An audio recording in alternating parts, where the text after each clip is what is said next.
Vous voulez parler d'autre chose que les dinosaures? Bienvenue dans le labo du docteur Paléo. Aujourd'hui, nous arrivons enfin à la toute dernière introduction sur la chaîne. Jusqu'ici, nous avons vu en long, en large et en travers tout ce qui concerne nos fameux dinosaures. Mais qu'en est-il des autres? De toutes ces autres espèces disparues qui ont foulé notre planète?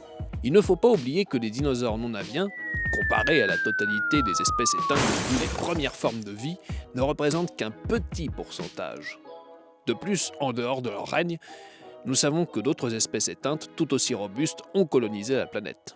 Nous terminons donc cette introduction par une présentation des différents groupes du règne animal, dont les représentants éteints seront également le sujet de nos cours, en commençant du plus vieux au plus récent, dinosaures non compris. Premièrement, nous avons les invertébrés. Il s'agit sans conteste du groupe le plus varié, le plus nombreux, le plus étendu et le plus vieux, les plus anciens fossiles remontant à 650 millions d'années environ. Les représentants de ce groupe ancien, tels que les trilobites, les ammonites ou les bivalves, sont d'une telle répartition et d'une telle morphologie qu'ils servent de marqueurs temporels pour délimiter les différentes époques géologiques ainsi que de marqueurs climatiques témoignant des modifications environnementales. Ils forment également le premier objet d'étude en matière de paléontologie. Deuxièmement, nous avons les poissons, les premiers vertébrés à être apparus sur Terre il y a 530 millions d'années. Près de 300 millions d'années avant les redoutables reptiles marins prédateurs, les poissons écumaient déjà les océans. D'abord sous forme de poissons sans mâchoire, puis qui ont évolué en plusieurs familles dont les puissants requins, ou encore d'autres poissons à mâchoire disparus tels que le Dynecleostéus. Troisièmement, nous avons les amphibiens. Apparus il y a 370 millions d'années, ils furent les premiers vertébrés à conquérir les terres émergées bien après les invertébrés. D'abord connus sous des formes et des tailles comparables à des crocodiles, ils connaîtront un déclin vers de plus petites tailles durant le Crétacé. Le plus populaire d'entre eux étant Ichthyostega, longtemps considéré comme le premier animal terrestre.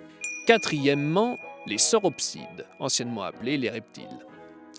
Les premiers représentants du groupe étaient de petits lézards vieux de 315 millions d'années, tels que Hylonomus.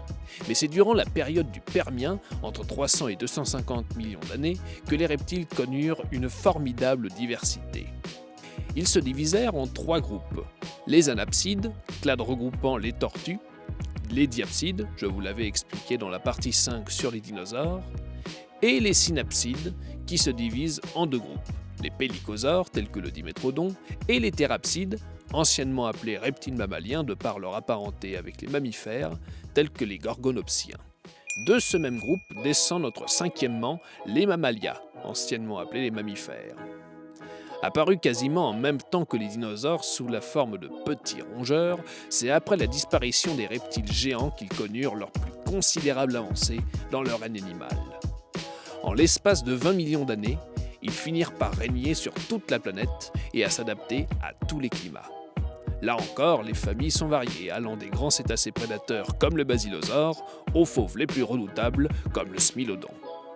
Voilà, c'est tout. Nous aurons désormais tout le loisir de revoir chaque espèce en détail. Ce cours, comme cette introduction à la chaîne, est à présent terminé. Nous entrons maintenant dans le vif du sujet. Je vous ferai découvrir un max d'animaux fabuleux ayant foulé notre planète. Des espèces que vous n'avez pas forcément en tête ou bien jamais entendu parler, d'où le but de cette chaîne. J'espère que vous avez apprécié l'intro. N'hésitez pas à vous abonner à la chaîne pour suivre les prochains cours. Vous pouvez également laisser un commentaire que je lirai avec plaisir.